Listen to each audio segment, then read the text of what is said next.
welcome everyone. Did you want to make a sort of, sorry? Hi everyone. I'll just wait give people a few minutes to attend. Thank you so much for joining us.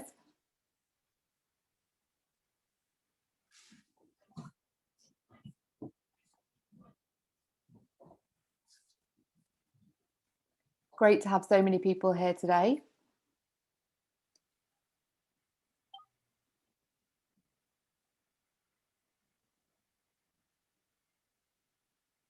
We'll just give it a few more seconds. I can still see people entering.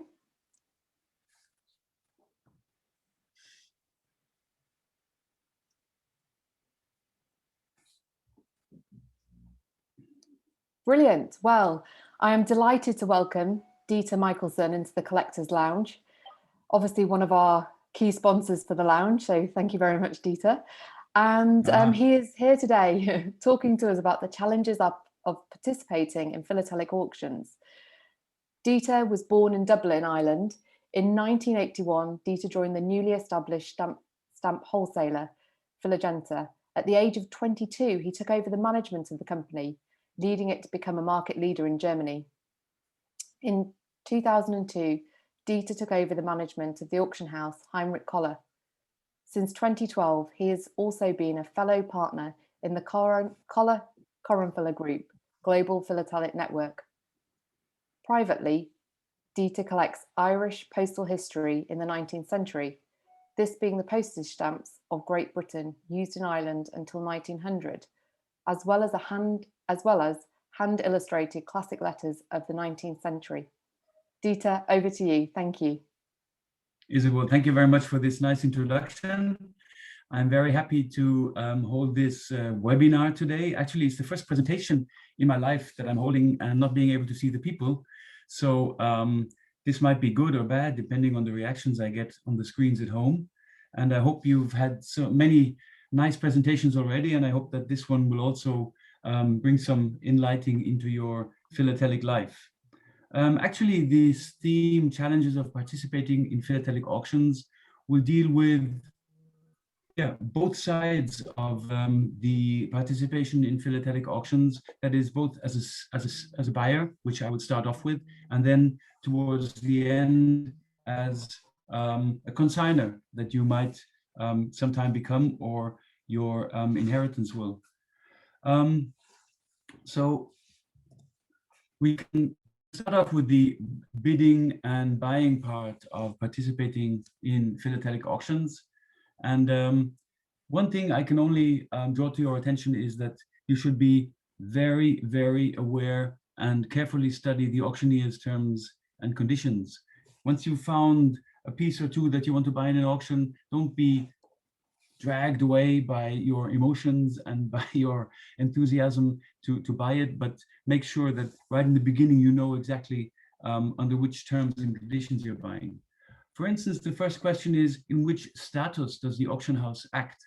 Most auction houses nowadays work in the foreign name on foreign account. That means that the auction house itself is not the owner of the items you're interested in buying, but the auction house is just sort of an agent that is working in the interest of the consignors.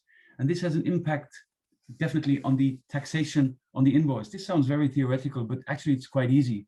Either there is VAT that's going to be added on each and every item that you buy or not. And sometimes auctions are mixed with items that have taxes on them or not. And all this is clearly stated in the auctioneer's terms and conditions and marked on each and every.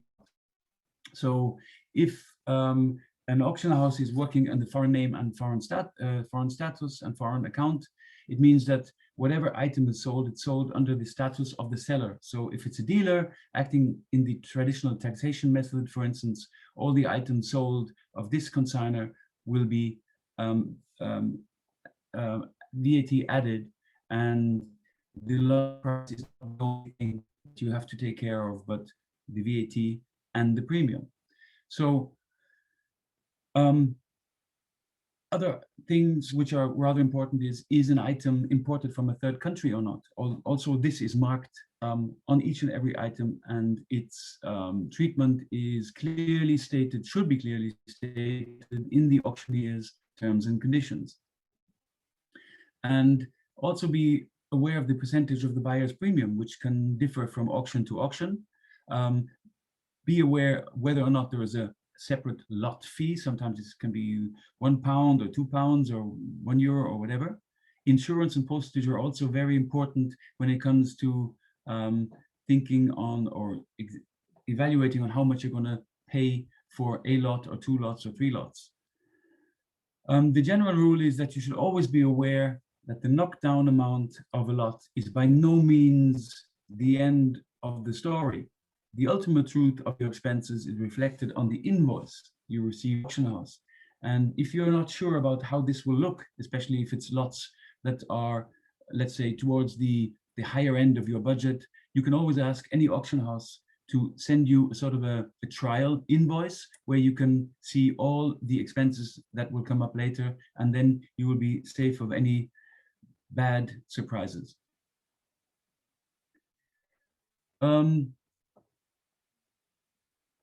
There is, especially for items that you buy under extension of examination, that is for items that you would like a fresh certificate for, there's different ways of processing. And I mentioned this here because I think it is important to understand that either you as a customer send the items for certification after purchase, or the auction house sends the items for certification. The experience I've made in my career is that it's more advantageous to have the auction house send the items for certification, because normally auction houses are rather bigger, larger customers to the experts than the collector who sends one in maybe every 1 or 2 years. And so therefore treatment might be faster and might also be a little bit cheaper. Be careful when it says existing certification must be accepted, because sometimes certificates are 30, 40 years old that might have been made under different knowledge of the status quo of the item, or different generations of science that will nowadays, in the newer times, probably be better than 20, 30, 40 years ago. And therefore, I would recommend for higher value items, be sure to have or to get a fresh certificate. The description in auction houses is, in my opinion, very, very interesting, because the use of criteria like luxury, cabinet, very fine, or fine, these are not guaranteed states of conservation, but these characteristics are individual opinions of the describer of the auction house. And often, even within one auction company, the use of these characteristics are not uniform, and not to say among different auction houses. Some auction houses are very easygoing with using very, very fine luxury statements. Others are rather conservative. So this is something you should be aware of, and always study the description. And then you have other things like words such as without commitment or without guarantee. I would say open your eyes, be careful, and this can be a paraphrase for a situation for a lot that is maybe rather dangerous and not necessarily meets the standards that you would want, could be manipulated, could be repaired, could be false. And study heavily the illustrations in print and online catalogs. Nowadays, online, you can very often find the back sides of lots and certificates in addition to the front side, which is a great help. And but the very best thing is if you can visit in person on site at the auction house And if there's any doubts, you can always start discussing with the auctioneer, the describer, and see if you can get some additional information than what is in catalog or online.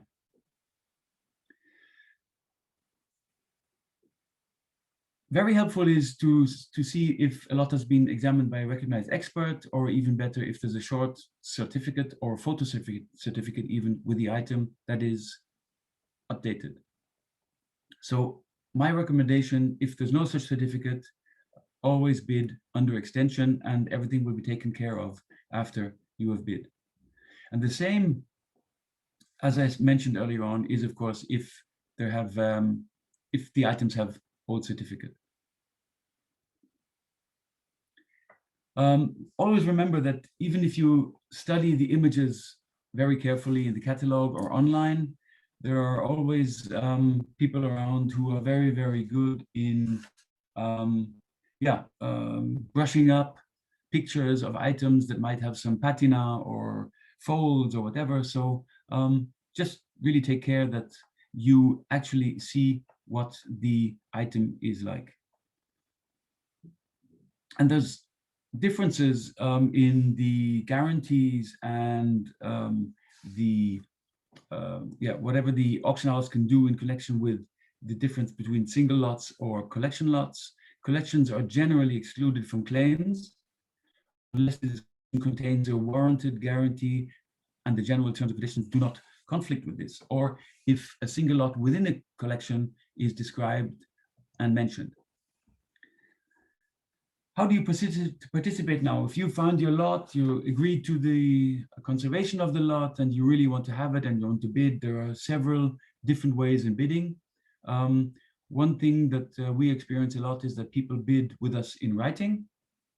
And when you bid in writing, you can bid on, let's say, if your limit and your expenditure is maximum 5,000, then you can bid even for 10,000, but then mention a limit as to which you will go with your purchases, and an auction house will always take care of this. And if the limit is reached, then they will not continue to bid on the other items for you. You can also place or bids. So if there are two similar lots and you want to buy only one of them, you can bid on lot 1 or 2. And if if you win the first lot, your bid will be eliminated for the second, and vice versa. If you don't buy the first one, the bid would still be active for the second lot. All this is really well done nowadays with softwares of any of the auctioneers that use advanced computer programs. The advantage of bidding in writing is that you don't get emotionalized, which can also be a disadvantage, but we'll talk about a little bit more about that in a minute. And always remember that the start prices or estimations of an auction house are prices that deal as a guidance, and they're not necessarily always in the same relation. So sometimes an item can be estimated at 100 and the final price will be 500. Others might be estimated with 100 and the final price will only be 150. So even though you're working with very experienced auction houses, sometimes the estimates are not necessarily in relation to each other. So again, it's up to you to have studied your collectible area well and know the practice of the auction house, how they estimate. And so then you can decide for yourself on what can be a good estimation. But remember, if you bid in writing and no way else, then there's no way you can change this. The disadvantages of participating in auctions in writing is, of course, you cannot react against the floor. So if you realize that all the items are going sky high, your limit was too low, you can't react directly. And you can't you can't use savings on one lot that you didn't get, maybe for the second lot. So all these things are left out.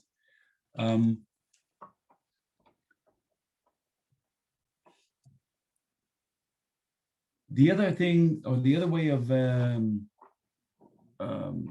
participating is, of course, that you personally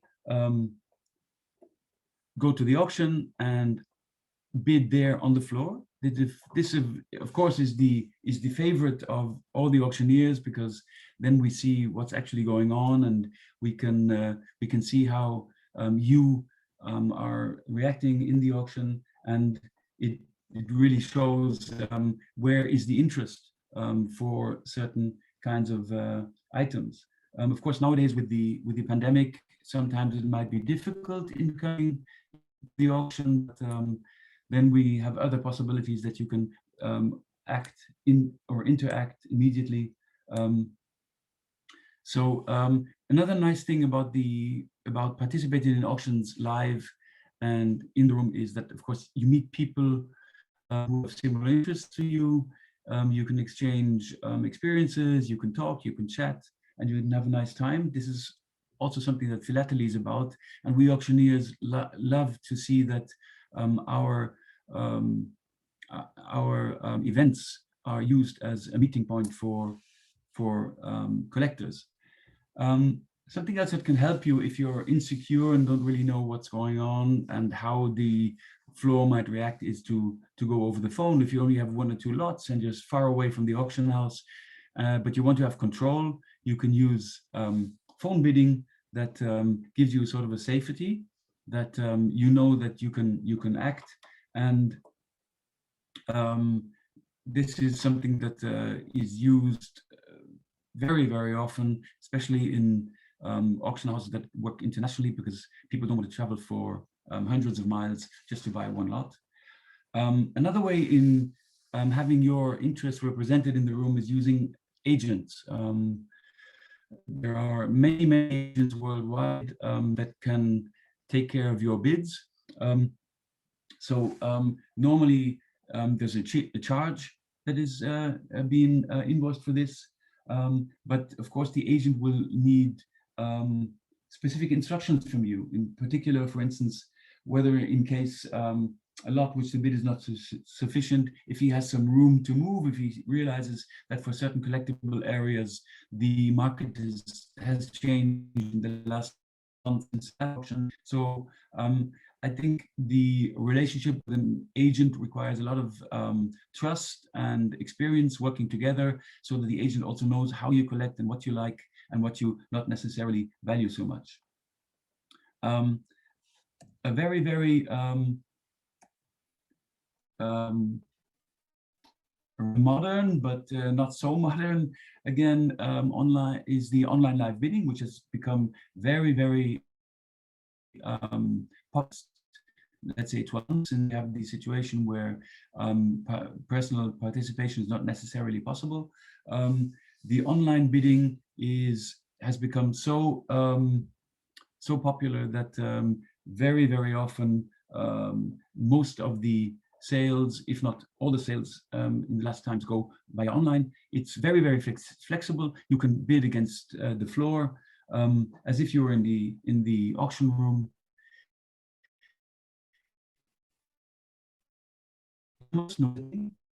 Is you have to get telephone bidding, but here you're actually you can hear what's going on, and that's something that is really being used more and more in the last months, and will be, I suppose, even more popular in the future. If you're not so experienced using computers, surely you will be able to find someone in the next generation who's younger who can help you install whatever is needed. Those are the main points I wanted to make on buying in auctions. And the next one, maybe a little bit more sensitive, is the consigning and selling through auctions. There's one first thing I would recommend is that when you decide to sell your collection, step back a little bit and don't think so much about how much you have paid or how much you have paid for what you have had, but regard the investments you made in the past years for your collection as something that has been paid back by the pleasure you've had, by the people you've met, by building up a nice collection with a lovely story that fits and suits your your exact requirements.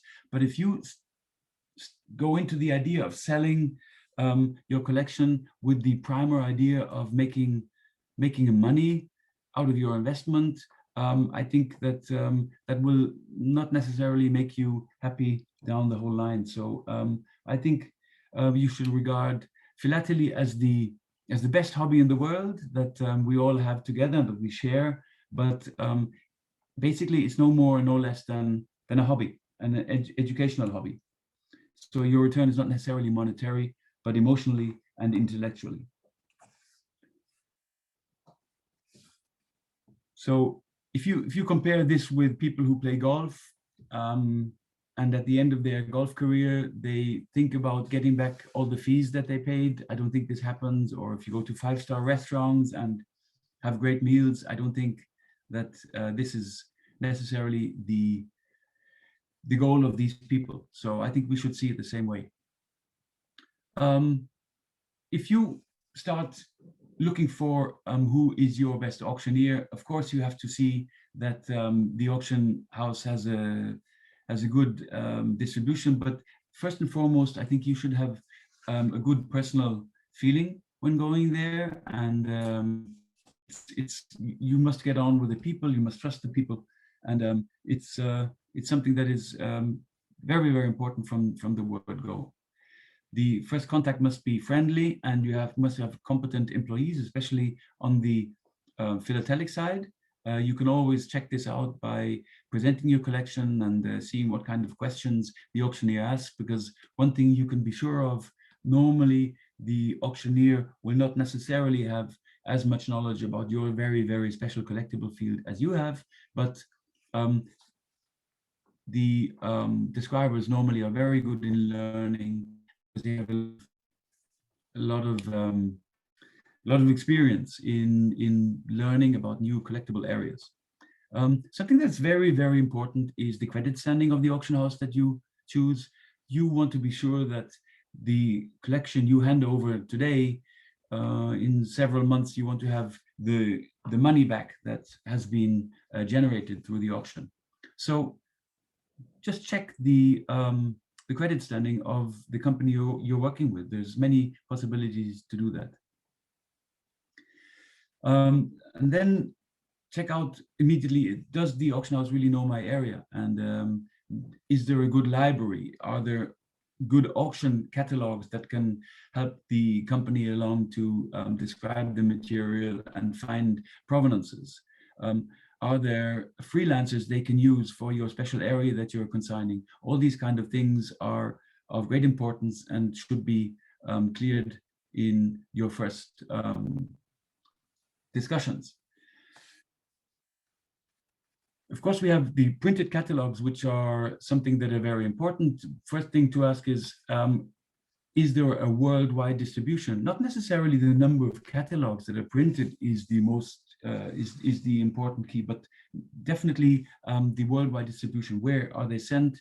And will the auction house also have access to new addresses if, again, your collection is something very special and you need this? Then designs of the catalogs. How is it appealing to the potential buyer, what he sees? Are there emotionalized descriptions, emotionalized images? Is the quality of the descriptions throughout the auction catalog consistent? Is there something you can help with the descriptions? I think you should be aware of the fact that if you consign your collection to an auction house, you are, of course, you're a customer buying the service, but you're also a partner, because both of you have the same interest, and that is to sell the collections as expensive as possible, and therefore the descriptions must help by this. So I'm sure that your input will be appreciated.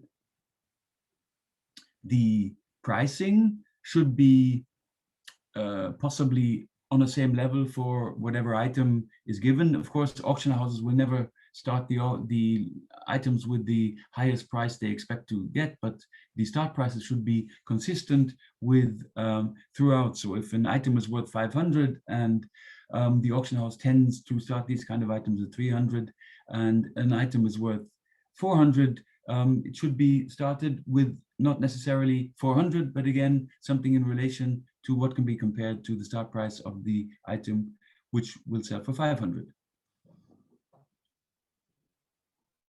And then the question is, what does an auction house do for its consignors? I mean, at the end of the day, you will be paying a consignor's fee, and you will want to know what you get for this. Very important are the online appearances of the auction. So does the auction house work with philatelic or Stamp Circuit or Stamp Auction Network in the United States? So that's where you should be aiming for. Of course, all this costs money for the auction house, but it also means very much to the distribution of the knowledge of the material that you're selling.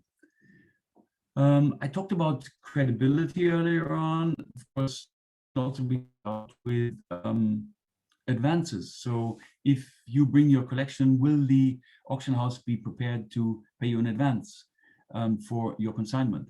This advance is, first of all, it gives you a certain security financially, but it also can give you a guideline as to where the estimation of the value of your collection is made by the auction house. So some people might be tempted to go to an auction house and say, can you give me a valuation of the material?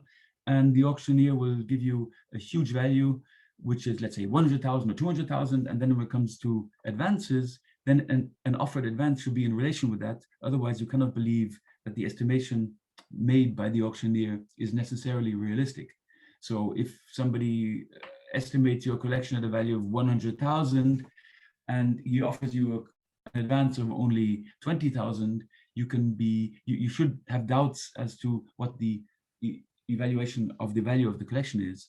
But this is something you should always check out and try to find out how these people work and what kind of evaluations and what kind of stability they have financially. How does the auctioneer communicate the sale of your material coming up? What's the website? How is it done? Is it a nice website that you can scroll through and get all the information you need quickly? What is the online catalog like? Is there a PDF catalog? Is there a catalog that you can also scroll through as if it was a printed catalog? Does the auction announce your collection in newsletters that it sends out?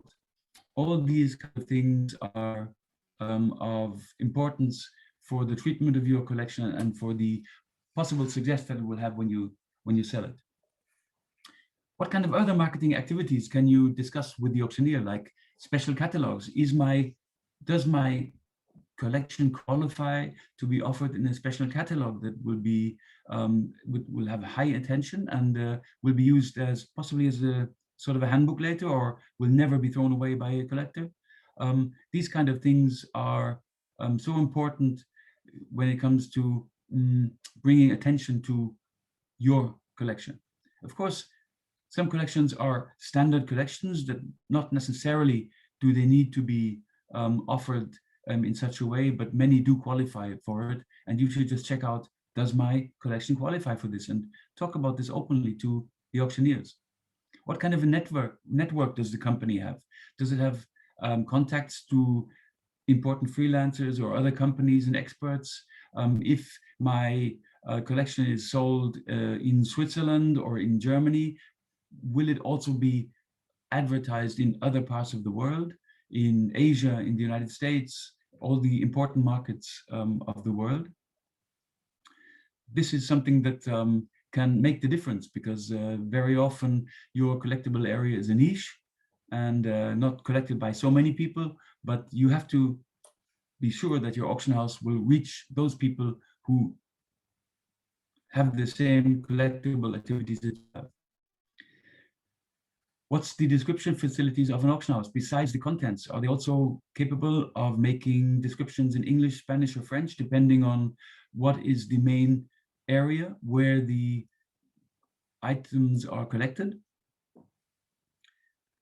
does the auction house have a tradition in mentioning provenances?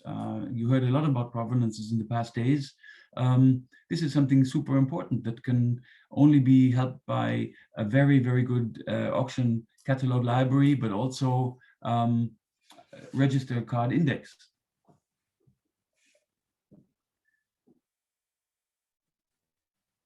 The images on the internet are super important nowadays, much more important, I believe, as the images in the catalogs, especially now during these days when people don't want to necessarily go and view the items personally. An auction house should, for stamps and depict on the internet not only the front but also the back sides and certificates if available. This is a way that we, for instance, at Heinrich Koehler, present the lots. You would have a cover where you see the description, where you have 3 photos, that you have the front and the back and the certificate, and you can also, by online, you can ask questions to the lot. This is something that nowadays is, I would say, and it should be a minimum requirement that you have. For collection lots, if you're interested in selling your collections in small segments, and the auction house is prepared to break down your collection in 5, 6, 10 smaller collections, depending on the areas, you should insist that the auction house will present photos on the internet of your collections so that people can also view from home. This is something that has been practiced by the larger auction houses and the more international houses for several years now, and it's proven that it makes on-floor viewing less and less important and brings surprises when it comes to people bidding high prices from remote areas. Negotiations, you should, normally with auction houses, the only thing that is negotiated is the seller's premium. The buyer's premium is normally fixed. You should have a realistic idea of what you think a fair commission would be. I mean, especially good auction houses will use a lot of the commission paid by consignors for marketing and selling the items that you're consigning.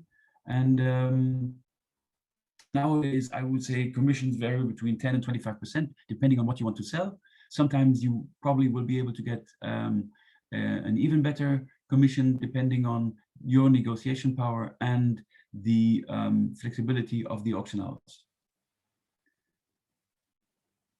But remember that some auction houses, because nowadays the big fight among auction houses is to get nice consignments, that they will go as far as 0 or 5%. But I think that the consignment that you pay for your, the consignment fee that you pay for your consignment should not only be when it comes important for you when it comes to the percentage, but really what does the auction house do for this fee, and might it be interesting for me to invest a slightly higher fee with an auction house that will do far more for my collection, and I feel better when it comes to the success of selling. Because at the end of the day, your advantage or your highest advantage will not be the lower fee you pay, but the higher results you get for your consignment and the higher knockdown price. So the question is really, what can I expect for a 0 or 2 or 3% consignment fee? This is something you should ask yourself and discuss openly with the auctioneer.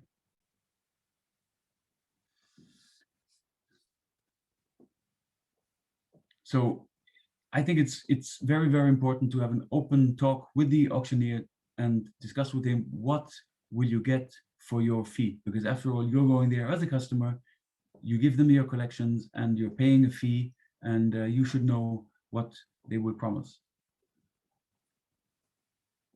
When signing the contract, you should really pay attention to other fees like photo fees, lot fees, insurance, and everything, because there might be some hidden costs implemented within the contract. The expertisation fees are also something that is important, but I think, again, you should regard these as an investment in your sales success. And if you work with a knowledgeable and serious auction house, they will not send material for expertisation to make the experts rich, but to make your collection more value.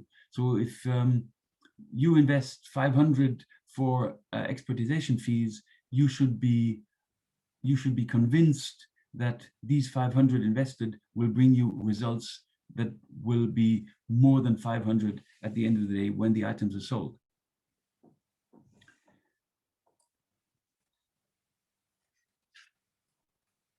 So the breakdown of the consignment by the auction house is usually executed with the goal to achieve the highest revenue, both for yourself and for the auction house. And normally there will be single lots and collection lots. And after the processing of by the auction house, you should receive the consignment overview, which will be what we call the manuscript, including the descriptions and the start prices. And this is something you can always discuss with the auction house. When you've checked all the descriptions, you can go back to them and see if you have other ideas that one could describe things differently, or also see if the start prices are too high, or maybe in some cases too low. A few weeks before the auction, you will receive your lot number notification so that you can find your lots in the auction catalog. And if you want, you will also receive a printed catalog, but this is something I would always recommend that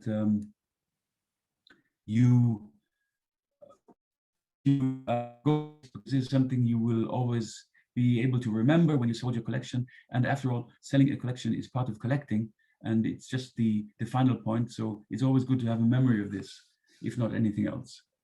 And about 4 to 6 weeks after the auction, you will receive the consignor statement together with the proceeds from the auction. And for any unsold lots, the auction house will make you a reasonable proposal, either to purchase the material so that you don't have a second auction you have to go through, and to include them in one of the subsequent auctions, or to include them in one of the subsequent auctions. Some auctions then come up with something like a fee for unsold lots. I personally think that you should not accept this, because if you give the auction house freedom to make the prices and to break down the material, it should be up to them to sell all the material. And if they don't manage to do that, then they should not be remunerated for it. On the other hand, if there are some things that are tricky and you discussed before, then that could be different, but I would not accept this as a general rule. So this is, I have gone over what I would see for myself as the main points when participating in auctions, either as a buyer or a seller. And I hope that you're all still awake and not like this, these people here falling asleep. And it's come to a point where I should thank you for your attention. I hope that a few people are still there, and I'm open for questions and answers if required. Thank you, Dieter. I'm sure. Thank you so much, Dieter. I'm sure people are still there. That's a very funny picture, though. So please do, anyone, if you want to ask Dieter a question, I can see we've got them in the Q&A box already, but please do pop your question in the Q&A box, or at the bottom of the screen. If you're on a laptop or desktop, you'll be able to see a little raised hand. It's a little yellow raised hand, and if you do that, I can unmute you and you can ask Dieter the question yourself. So Dieter, we do have a question here from John Davies, who has just asked, what is the basis for incurring a customs charge, including admin fees, on philatelic items sent from elsewhere in the world to the UK? I don't know if you can answer that. I can. Okay. Normally, if material comes from outside the UK into the UK, there are the measurement normally is the VAT. The VAT that would be applicable if the sale had taken place in the UK. But there are two ways of importing. Either you pay the full VAT amount, which I don't know for the UK, I think it's 20% at the moment, or you have a system on importing this on the on another system where you pay a flat 5% and then it's in the country. This depends on which kind of, like for private people, I'm sure that normally you can, if the customs broker is intelligent enough, you will go for the 5%. I hope that's helpful, John. Would anyone else like to ask Dieter a question?